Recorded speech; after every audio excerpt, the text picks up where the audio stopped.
Let me give you some variation. Okay. Try that. I'm actually bending on the from the D sharp there. Yeah, that's good. Right. Let's try and get this descending part to be real vocal sounding, real natural sounding.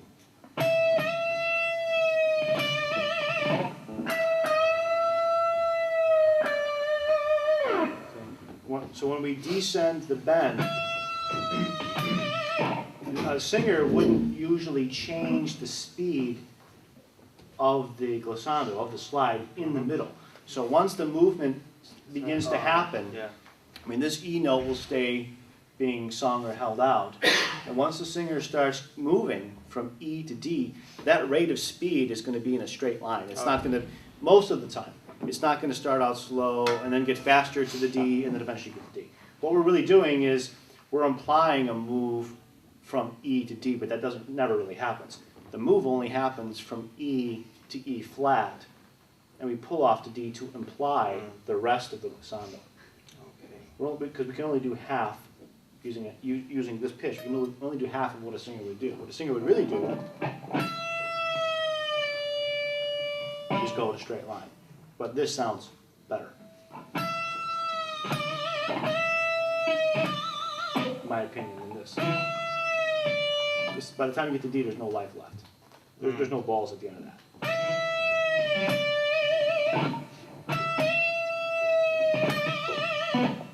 Okay, anyway, so let's try that again.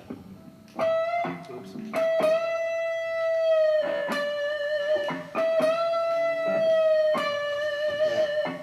Okay. So let's try.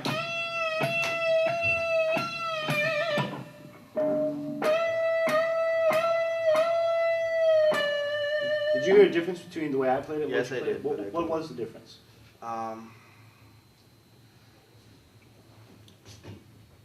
Probably the pick attack came when the note was already bent, right? Or Yeah, I bent up. You bent up. I bent down. Yeah. I released down. Listen to Gary Moore.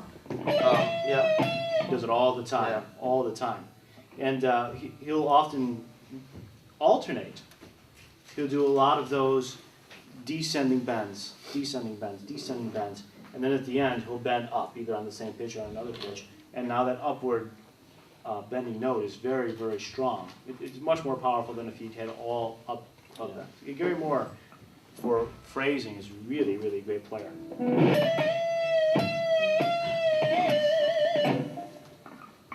Now that's bending up. Let's try it.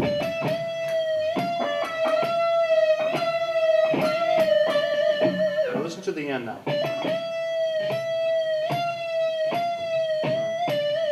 So the very last thing was bent up.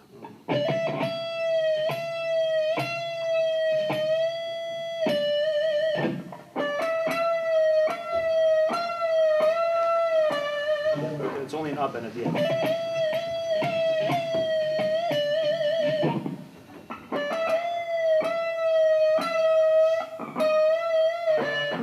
Let's try it together. Ready? One more time. Now.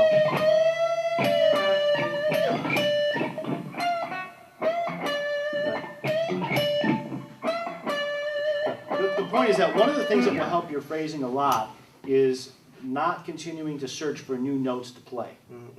Okay, that, we don't need to add more stuff. We need to take the few notes that you are playing and just make them totally kick ass. Okay, so making through variations is a good way to start practicing that. Even if you don't like this particular type of playing or phrasing, there are other things that you can do. The point is to search always for more variation, like a little theme and variation that you're doing with one note or two notes or three notes. And you'll start to discover over time patterns of things that you like.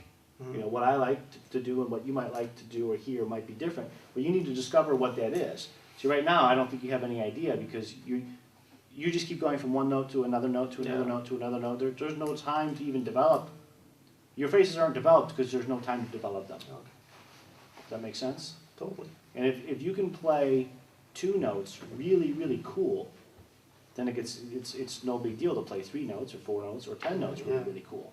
Okay. You know, but if you struggle to make that 1 or 2 notes sound good, adding more notes, that's like putting earrings on a pig. I'm not saying you're playing as a pig, I'm just using the analogy. But still will look It doesn't get prettier as you put earrings on it, you know? just prettier.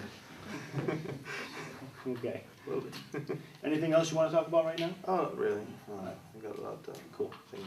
Yeah. To think Vibrato, priority number 1. And phrasing. Phrasing, priority number 2. Cool. I mean, if you never got any faster, if you never improved your guitar technique, if you gained no more technical skills, if your ear never developed, if your music theory never developed, if you just did phrasing and vibrato and got that really, really high, people would perceive you as a great guitar player. All right. You know, Cool. I mean, how much music theory do you think Eric Clapton knows? I mean, how much technique does he have? You know, not much more than you. So, but you know, he's an icon to many guitar players. Cheers. So, Thank yeah. you. All right, take care.